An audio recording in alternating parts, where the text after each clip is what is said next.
Good morning, professionals. In our 9th corporate law webinar series, we've been discussing about the provisions on labor code. While we have attempted to review the latest provisions in the code, we have also tried to compare this with the erstwhile provisions in the labor legislations. The oldest legislation of the central and state laws, which is now getting replaced by these 4 labor codes. In the past few weeks, we have studied, discussed and analyzed the various provisions of the Industrial Relations Code. Then we moved on to Code on Social Security. And today we are going to conclude the third code, which is Occupational Safety, Health and Working Conditions Code. Subsequent to this, from next week, we are going to see the Code on Wages. With this brief introduction, let's get into today's webinar. My sincere thanks to Sundar for this detailed presentation. Code refers to Occupational Safety, Health and Working Conditions Code. We're going to again have a quick recap on the brief overview. Then the special provisions relating to factories, the dangerous substances, hazardous substances, what kind of safety and health protection is required to be provided to all the employees, workers, and what is the onus and obligation from the employer side we are going to see in part 7. And we'll move on to part 8 with plantation workers. Friends, during the past few weeks in the labor code, we have observed that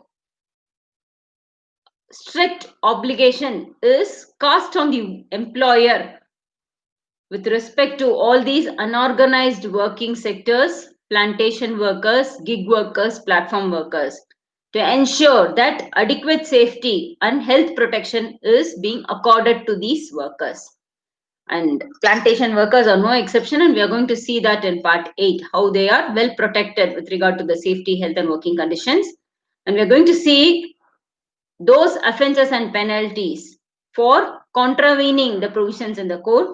And finally, the Social Security Fund, where it is interesting to note that these offences and penalties, that contribution will move on to this fund. Not only that, the appropriate government shall also be required to contribute to this fund, which will be passed on to the unorganized working sector. With this brief introduction, let's get into the overview. Again, a quick recap. This code is none other than the replacement of various central laws and various labor legislations in the state, resolution of industrial disputes, working conditions, social security and wages, and primarily with an intent to modify all these older legislations in order to ensure ease of compliance and to ensure uniformity in labor laws, unified code and a single registration platform wherein the employer will be benefited with only single registration or avoiding multiple regulators or multiple authorities interface for that matter, and from the regulator's perspective also strengthening the norms so that the norms are easy to comply with for the establishments. Please note that these are yet to come into force. And the key features of the Occupational Safety, Health and Working Conditions Code we have discussed in the past. It is none other than in compliance with the preamble to take care of the health and safety measures for all the workers. Part 7, factories. First and foremost is getting an approval and license for the factory. The appropriate government has the authority to make rules in respect of factory or class or description of factories, which inter alia includes plan submission regarding the nature and certification thereof and prior approval of the premises where the factory is proposed to be situated, and subsequently the license which is required to be granted for this particular approval or renewal thereof. If there is going to be any further renewal for the factories, the same shall also be provided and the appropriate government will set rules for this purpose. And also there is a check for the authorities. If application for prior approval accompanied by all these documents, this plan indicating the nature certification thereof, if it is not processed within a maximum cap of 30 days, then the application is deemed to be approved and the approval is deemed to be accorded to such establishments is as prescribed in the code for the authorities, namely your state government or chief inspector cum facilitator. Next comes the liability of the owner in respect of factories. Not only the owner, if it is leased to different occupiers with regard to various factories, then the owner as well as the occupiers shall ensure that adequate safety is provided and protection is accorded with regard to maintenance of hygiene and health and providing necessary facilities, including the sanitation facilities, crush facilities for all these employees. And if such owner and occupier is appointed in respect of these factories, both shall jointly and severally be responsible with regard to maintenance of such services and common facilities as may be prescribed by appropriate government. So we have to wait and watch in the rules what kind of standards are going to be set by this particular code for the appropriate government to lay standards. Then power to apply code to certain premises. We already have observed that for factories with the use of power and without the use of power, what is the norm prescribed under the code. In addition to that, appropriate government may, by way of a notification, declare special provisions of this code to apply to those manufacturing processes with or without the aid of power, or in respect of the factories where this particular number of workers are being employed for ordinarily carrying on the business. And when such special provision of the code by virtue of notification is made applicable to certain factories, it shall be considered to be a factory for the purpose of this code, irrespective of the number of workers with the aid of power or without the aid of power.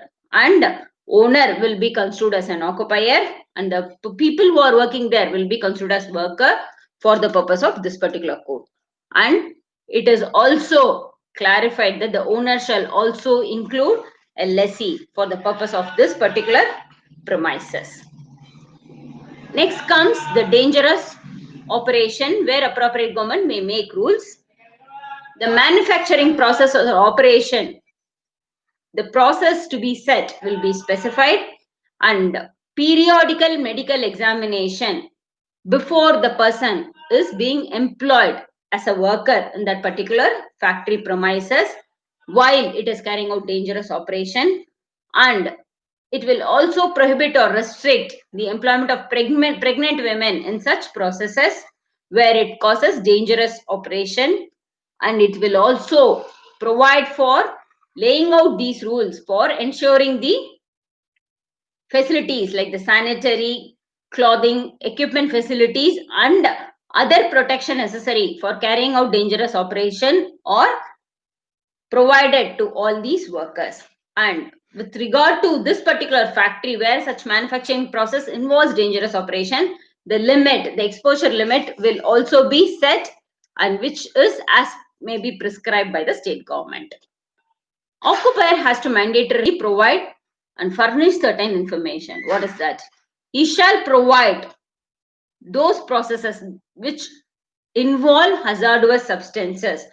He shall disclose all information which attributes to danger, including the health hazards, and what kind of measures this factory has taken for overcoming such hazards arising from exposure to handling of these materials or substances involved in the manufacturing process or transportation or storage process.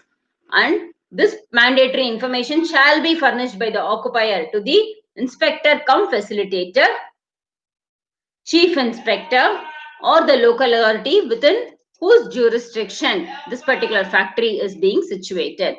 And occupier shall at the time of registering the factory which involves such hazardous substances provide a detailed policy which will take care of the health and safety of the workers. He shall also, with the approval of Chief Inspector, draw out a detailed emergency plan, and he shall make this particular plan, policy, whatever is being set and laid out, disseminate this information to the workers employed, not only to the workers within the establishment but also to the general public, because such hazardous substances may impair the health, safety and other conditions of the general public who are in and around that particular factory, and hence he shall cause this particular information to be communicated to the general public as well, to ensure that the safety measures are adequately taken by this establishment. And every occupier who proposes to engage in the hazardous process at any time before this particular code commences shall, within a period of 30 days before the commencement of this manufacturing process involving dangerous or hazardous activity, inform the authority about the nature and details of the process. And if this particular occupier fails to do so, the license issued will be cancelled. So the penalty is as heavy as cancellation of license. These are some of the obligations on the part of the worker, and specific responsibility is also cast on the occupier with regard to hazardous processes. This occupier shall maintain accurate and up-to-date health records, medical records of those workers who are involved in chemical toxic substances, and he shall certainly appoint a person with adequate qualification and prescribed experience in handling this hazardous substances, so that he supervises the factory establishment to prevent any damage occurring to the establishment, more particularly to the workers engaged in such processes, and ensure the safety of the working place where necessary facilities and amenities shall be provided to all the workers, and medical examination shall happen twice, one before that worker is engaged, so that after the employment he does not, this particular worker or occupier does not take responsibility for any disease which was already in existence to this worker, and also while he is in the job. The second medical examination will be after he is employed as a worker in this particular factory, and after he ceased to work in such job, the frequent interval shall be not exceeding 12 months, which means every year mandatorily this medical examination shall be conducted. And what is the obligation of the worker? We've been seeing the obligation of the employer, occupier, which also includes the owner, the lessee. Now we are going to see the rights of the worker where there is an imminent danger. So this worker who is engaged in this hazardous process, where he has a likelihood apprehension that there is an imminent danger to the lives or health of such workers due to an accident, he may bring the same to the notice of the occupier, agent, manager or any other person who is in charge of the factory, and while he is submitting this information to the owner or occupier of the factory, he could simultaneously disclose the same to the authority concerned. And where such information is being reported by the worker about the imminent danger, it shall be the obligation on the part of the occupier to immediately report about this to the inspector cum facilitator, while he has a reason to believe that it has necessary existence of imminent danger. Even if it does not have such dangerous occurrence, he shall certainly cause his particular perception about this particular non-existence of an imminent danger to the inspector cum facilitator, and the decision by the authority shall be construed as final with regard to whether it causes imminent danger or not. Part 7 factories we have completed. We are now moving on to part 8, which is plantation workers. We already observed that the code provides adequate protection to the plantation workers. What kind of care is provided or exhibited in this particular code with regard to health, safety and working condition of the plantation workers, we are going to see now. Every employer shall ensure that necessary accommodation facility is provided to these workers. And creche facility where 50 or more workers are employed any day during the preceding 12 months. Educational facility for the children of these plantation workers where the number is exceeding 25 workers and the age is 25 children of those workers who are in the range of 6 to 12 years of age, and health facility including insurance premium coverage on the health and recreation facility for those workers who are employed in the plantation. And with regard to plantation, arrangement shall be made by the employer to provide for the safety for the workers in usage, handling, storage and transportation of all these insecticides, pesticides, chemical and other toxic substances. And state government could also prescribe for special safeguards for employing women or adolescent people in handling all these insecticides, pesticides. And employer shall also appoint a supervisory authority with adequate experience and qualification who has necessary expertise in usage, handling, storage of all these hazardous chemicals. And every employer shall ensure that such worker in plantation who is employed in handling, mixing, blending all these insecticides, pesticides and other toxic substances in the plantation is well trained about the hazards which might occur due to handling these toxic substances. And every worker who is exposed to such toxic substances shall be medically examined. Periodically is the language used. So how frequently, we have to see how the rules are being defined. And every employer shall maintain necessary health records so that when the authority, chief inspector cum facilitator comes for an inspection, the employer shall cause production of these documents on witness. And every employer shall exhibit such precautionary notices in plantation as may be prescribed by the state government, indicating the hazards of such insecticides, pesticides, toxic and other hazardous substances which are being used in the plantation.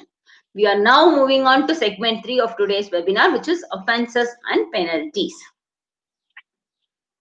In respect of an establishment where there is a contravention of the provision of the code, we are going to see two kinds of offences. One, for first time when the offence is done, and second, when it is going to be continuing offence or when the offence is going to be continued after the conviction. So the employer or the principal employer shall be liable to a penalty ranging between 2 and 3 lakhs, and where it is going to be a continuing contravention with a further penalty of 2,000 for every day during which this default continues. The first offence is with regard to contravention of the code, which is at a macro level.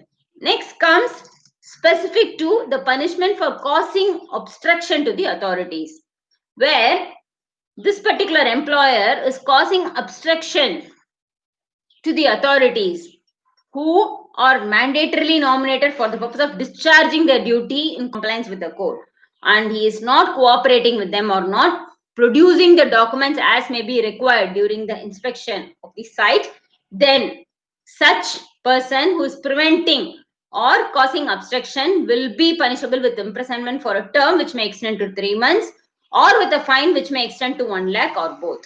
And a person who is convicted, he is going to repeat the offence, then he shall be punishable with imprisonment which term increases from 3 to 6 months and with a fine which increases from again 1 lakh to 1 lakh to 2 lakhs or with both. The next kind of offence or penalty is with regard to not maintaining the registers or statutory documents. Then this particular person who is empowered to do this particular activity shall be punishable with a penalty ranging from 50,000 to 1 lakh. And in case of continuing offence, where this particular offence is being committed again, then he shall be liable to a penalty. The lower range is same 50,000, but the higher range is enhanced from 1 lakh to 2 lakhs. and for contravening the provisions with regard to duties relating to hazardous processes. We discussed in detail about the safety and health standards which have to be maintained with regard to those manufacturing or operating processes involving hazardous substances. Failing to comply with these provisions in the code, a person shall be punishable for a term which may extend to 2 years and with fine which may extend to 5 lakhs.